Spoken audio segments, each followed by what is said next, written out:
Actually, we just spoke with 4 of the 5 officers who were there on scene yesterday. I'm standing right next to Officer Elijah McCall, and you're going to hear the whole rescue from his own words. So tell me what it looked like and what it was like when you got there.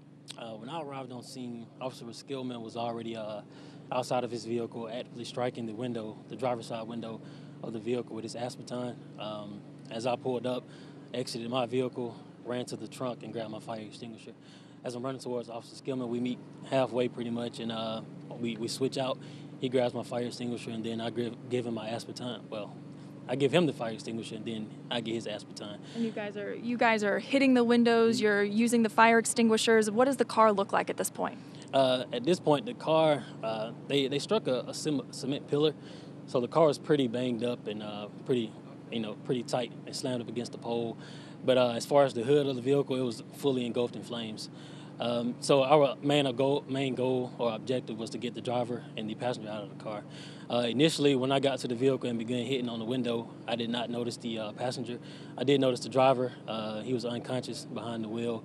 So at that point, after I arrived and started banging on the windows, Officer Valentine, Officer Brooks, and Officer Daniels arrived maybe 10 seconds or so after that, and then we all just took a window and started banging, trying to get it open.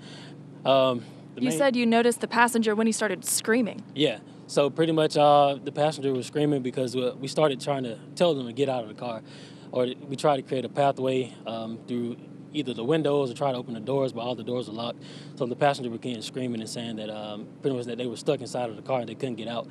So we tried everything we could to either keep the flames down or continue to try to make a path for them to come out.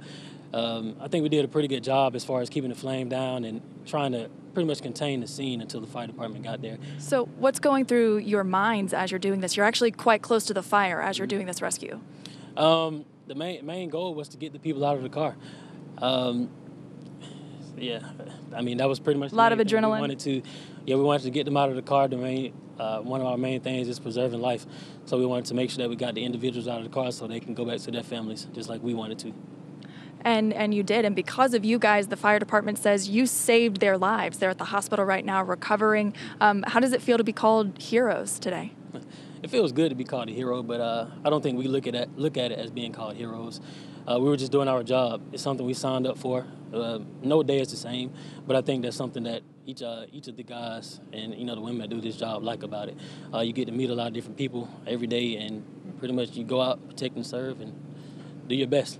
And you guys did a wonderful thing here. So thank you so much. I know I speak for the community and everyone who posted on our Facebook page. You should definitely go take a look at the comments. They've given you guys a lot of love today.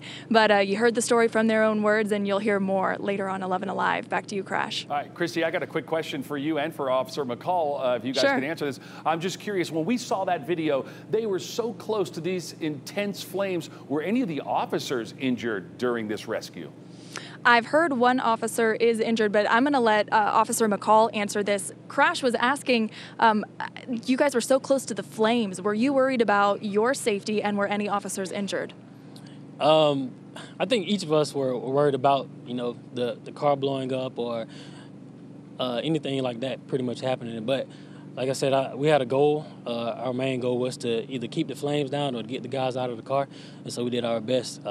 As far as, I feel like if we worried about that or doubted ourselves, that those guys probably would have stayed trapped in the car, and we wouldn't have been able to keep the flames down or create passageways for them to come out. Right, and the first officer on scene is at home recovering today. We're not sure if he was injured in this or maybe another call that he had yesterday, but we wish him well. Yeah.